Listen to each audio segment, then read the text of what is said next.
y'all can see, we're out here at the beach. We wanted to do a quick instructional video out at the beach. So we're going to show you our beach settings that we're using and that we have used on the last couple of beach hunts. And I thought you guys might appreciate this. We're also going to share a couple of other little tips too that might can help you if you're a beach hunter and you're buying this HF2 coil or even your regular 9-inch round coil. We're going to share some things that might can help you with that as well. So let's look at the settings real quick and show you what we are using and what's running really quiet and smooth out on the beach for us. So stay tuned. So down here, guys, you see we are running beach sensitive. Okay, we're going to go to our menu. Hopefully you can hear me. We're at a frequency max of 89 because we're going to be looking for small gold. You can run 53, it'll run really well. Now, or if you're looking for silver, you can run it down to 29. So again, you can run either frequency max setting that you choose. We're running 89 since we're running beach sensitive, which is designed for small gold, for those of you that don't know that. I've got our iron volume set at 2. I've got the reactivity. You can run at 2.5, you can run at 2. What I found was when I've dropped the reactivity below 2 out on the salt water beaches, I'm seeing a little bit more falsing. So be prepared for that if that happens. So once you have these settings in place, I'm gonna mention this in just a minute, make sure you ground balance, and that way you'll be off and running without getting a lot of falsing. We're running a reactivity though of 2.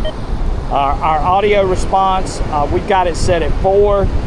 Maybe if the ocean was really loud, or maybe if you had more wind noise, you could bump that audio response up to 5. I would not recommend going above 5 as it becomes a lot more chattery, more susceptible to iron as well. If there is iron on your beach, that's something that you need to be aware of too.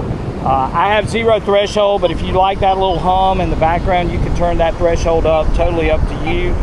We've got the discrimination set at 6.8. Of course, you could set that up however you want. 6.8 is perfectly fine. I'm not really worried about digging iron out here, so I'm running it at what I consider to be the default at 6.8. If you go into your expert menu, we're using pitch tones.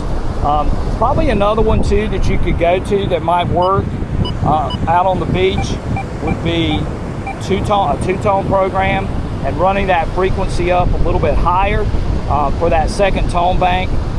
That would help make this thing come in a lot more smooth when it comes to that. You can also put your bottle cap reject. I run it at 2. 3 might work too as well. At least that's what I've been trying out on the beach, and it seems to be recognizing the bottle caps for us. We have no notch turned on, and again, we're going to be running in pitch. So we're gonna go back to pitch tones. Again, if you want to run a 2-tone program, that would be great too, which I think will work fantastic. So those are the settings that I've been using out on the beach. Again, I always clarify this. These settings may not work on your beach. Your beach could be totally different. But this is what we're finding works with the new HF2 coil out on beaches in South Carolina. So again, hope that helps somebody. Stay tuned because we got a couple of tips that we want to share with you guys. Also, make sure, and this was something too that one of my friends was having a problem with, he kept getting a lot of feedback.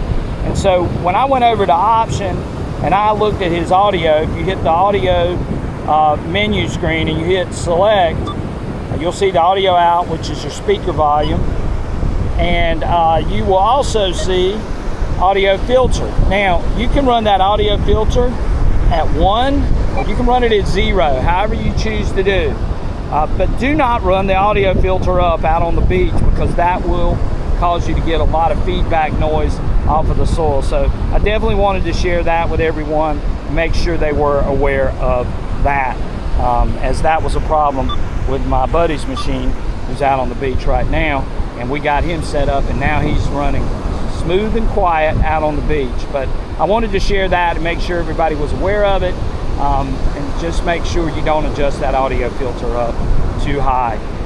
And so we've got one more tip we want to share with you, and we'll be right back. All right, you guys can see we're running our settings out on this wet sand. You can see how stable this machine is running these settings that I just showed you on the video.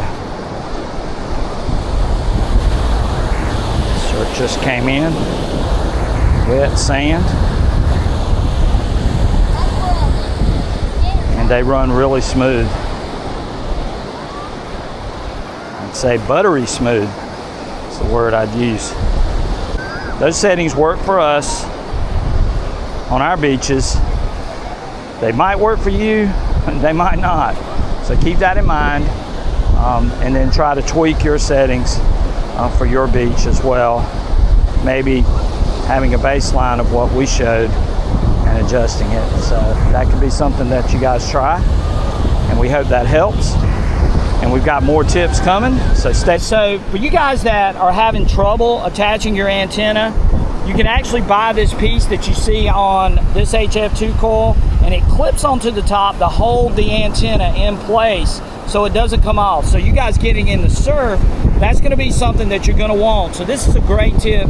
Go get one of these things, especially if you're going to be getting in the surf and you're worried about your antenna coming loose. And we got Surfside Dan. Anything else, Surfside Dan? Yeah, one thing to say is the clip on my 9-inch coil, I never use these rubber bands, that these little black rubber bands that come with it, and you can buy them as an accessory.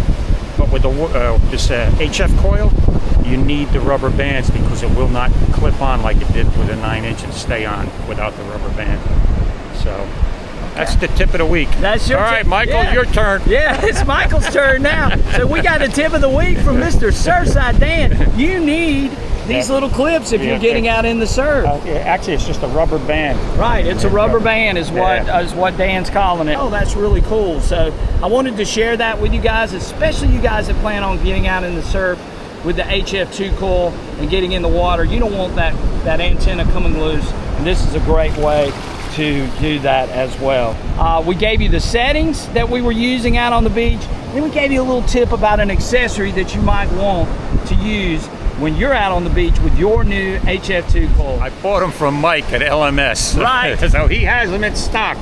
If you need these rubber bands that clip onto this, you can get them from LMS Metal Detecting right here in South Carolina. Give Mike a call. He can get you hooked up with this accessory, and you can have that to clip on to your HF2 coil so you don't lose your antenna coming loose. All right, we got another target here with the HF2 coil. We got a 96 coming in. Doesn't sound like it's that deep, pretty loud.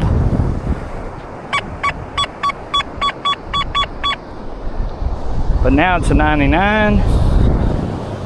Uh-oh, I think I hit it, whatever it is. Let's see.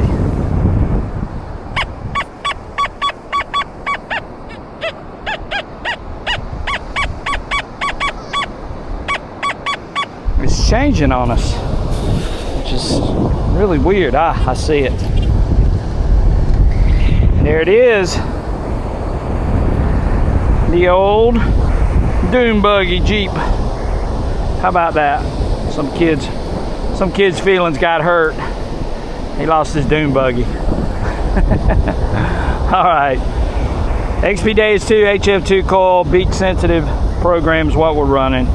And we're out here playing around on the beach. Okay, hope everyone is having a fantastic week. Check out our channel for other great content